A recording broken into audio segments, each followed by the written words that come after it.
തരാതരം പോലെ വാർത്തകൾ ഉണ്ടാക്കാനും മുക്കാനും മനോരമയെ പോലെ മാധ്യമരംഗത്ത് വൈദഗ്ധ്യമുള്ള മാധ്യമ സ്ഥാപനം ഇനി ഉണ്ടാകേണ്ടിയിരിക്കുന്നു. എന്ന് വെച്ചാൽ നിലവിൽ വേറെ ആരും ഇല്ലെന്ന് തന്നെ അർത്ഥം.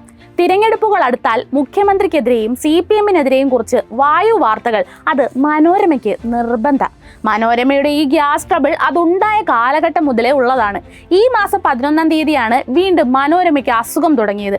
മുഖ്യമന്ത്രിയുടെ മകൻ ED സമൻസ് എന്നൊരു തലക്കെട്ടും കൂടെ ഒരു സ്ക്രീൻഷോട്ടിന്റെ പടവും. എന്നാൽ ED സമൻസ് ലൈഫ് മിഷനിലാണോ ലാവ്ലിൻ കേസിലാണോ എന്ന് വാർത്ത കൊടുത്തവർക്ക് തന്നെ ബോധമില്ല. പിന്നെ അങ്ങോട്ട് വാർത്തയുടെ സ്വഭാവവും സ്ഥാനവും മാറുന്നതാണ് നമ്മൾ കണ്ടത്. 1-ാം പേജിൽ നിന്ന് 2, പിന്നെ 3, അങ്ങനെയായി പിന്നെ വാർത്തയുടെ സ്ഥാനം. ഒക്ടോബർ 12-ലെ മനോരമ വാർത്ത വായിച്ച VD സതീശൻ കൈയടിച്ചു കാണും. മുഖ്യമന്ത്രിയുടെ മകനെ അറസ്റ്റ് ചെയ്യാൻ വരെ ED തയ്യാറാകുമെന്നാണ് വാർത്തയടിച്ചത്. ഒക്ടോബർ 13 ആയപ്പോൾ VD സതീശന്റെ ഒരു പ്രതികരണമൊക്കെ വെച്ചൊപ്പിച്ചു. ഒക്ടോബർ 14-നാണ് മനോരമ തിരിച്ചറിയുന്നത് ED സമൻസ് അയച്ചത് ലൈഫ് മിഷനിലല്ല ലാവ്ലിൻ കേസിലാണ് എന്ന്.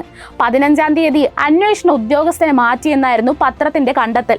17, 18 തീയതികളിലെ മനോരമയിൽ മുങ്ങൽ വിദഗ്ധർ എങ്ങനെ മുങ്ങി തപ്പിയിട്ടും ഒരു കോളം വാർത്ത പോലും എങ്ങുമില്ല. മല പോലെ മനോരമ കൊണ്ടുവന്ന വാർത്തയുടെ പുക പോലും ബാക്കിയില്ലാതായി. മനോരമയോട് ഒരു കാര്യം വീണ്ടും ഓർമ്മിപ്പിക്കുന്നു: സത്യസന്ധമായി വാർത്തകൾ കൊടുക്കുന്നതിന് ആരും എതിരല്ല. എന്നാൽ തിരഞ്ഞെടുപ്പുകളിൽ കോൺഗ്രസിന് നേട്ടമുണ്ടാക്കാനായി അടിക്കുന്ന ഈ വാർത്തകൾ എല്ലാ കാലഘട്ടങ്ങളിലും നിങ്ങൾക്ക് തന്നെയാണ് തിരിച്ചടിയായിട്ടുള്ളത്. VD സതീശനോട് ഒരു കാര്യം: മനോരമ വാർത്ത കണ്ട് മുഖ്യമന്ത്രിയായി സത്യപ്രതിജ്ഞ ചെയ്യാനിരിക്കേണ്ട. ഈ നൂറ്റാണ്ടിൽ എന്തായാലും അതുണ്ടാകില്ല. അപ്പോ മനോരമേ, എന്തായി ചെമ്പിൽ കടത്തിയ സ്വർണത്തിന്റെ അവസ്ഥ? അല്ല, ചോദിച്ചെന്നേ ഉള്ളൂ.